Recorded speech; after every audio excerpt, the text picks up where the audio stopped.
Over the past 20 years, the Land Cruiser has been Toyota's biggest mistake. Today, I am going to pretend I know more than the marketing team of Toyota by explaining what they have done wrong and why sales in markets like the US have been plummeting. To understand this, we first need to go back to the 1950s and 1960s.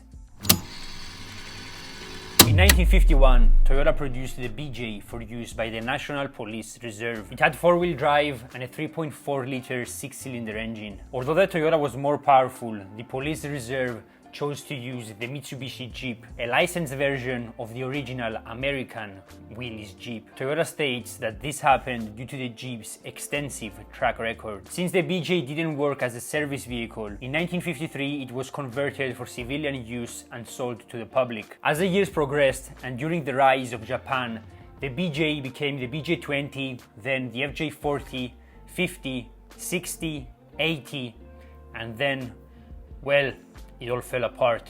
The 100 series Land Cruiser completely shifted the model from being a truck for the people, workers, and even recreational off-roaders to something only someone with a hefty wallet could buy. Even worse, it lost most of the factors that made it great off-road. It was big, heavy, and attributes like approach, departure, and breakover angles were completely lost. It now was a luxury 4x4, and here is exactly where Toyota went wrong. I know what you are thinking.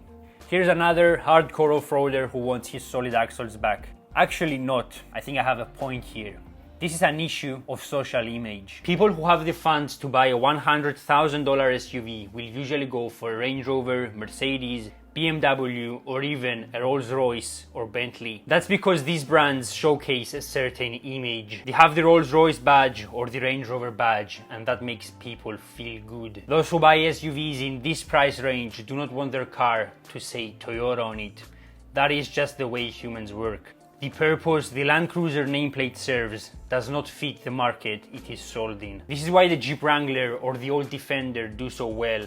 They have never deviated from their roots. A 2022 JL Wrangler still looks familiar to the original Willys Jeep, and underneath it is still very simple. It has solid axles with a lot of flex, diff locks, and immensely cool looks. Another great example is the new Bronco. Ford modernized an old classic and the results are great. The media has gone crazy over it and people are buying it. These brands never tried to sell their bare bones work model to the luxury market. The current Land Cruiser needs a complete redesign and must be renamed into a Lexus model if it's ever going to work. Not in the way that Toyota is doing it now by taking the Land Cruiser, changing the bumpers and adding some comforts and then selling it as a Lexus. The solid axle needs to go and be replaced with independent suspension, and great focus should be given to ride quality, luxuries, and exterior design. The actual Land Cruiser must be something a lot closer to the 4Runner.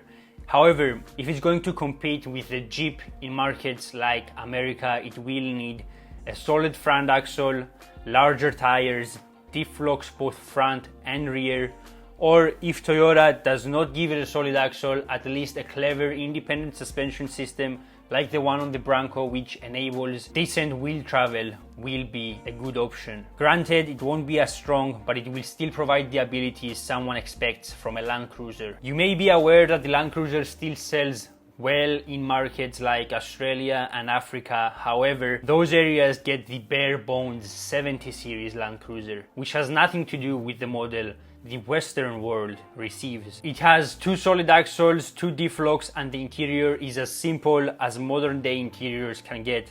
It is probably the most reliable vehicle one can buy right now. With some changes like a coil-sprung rear end, a few interior alterations, and unique design elements which will make it fit into the lifestyle niche, I am pretty sure that the 70 series Land Cruiser would sell like crazy in the US. After all, the popularity of activities like off-roading and overlanding is through the roof right now, so demand for such vehicles is great. If Toyota manages to combine the incredible build quality and old school attributes of old Land Cruisers like Jeep did with the Wrangler, it will be an instant winner. Imagine a modernized FJ40, but not like the FJ Cruiser. It needs to be more square and more capable off-road. This would definitely reignite the interest for the vehicle, but sadly Toyota is too conservative.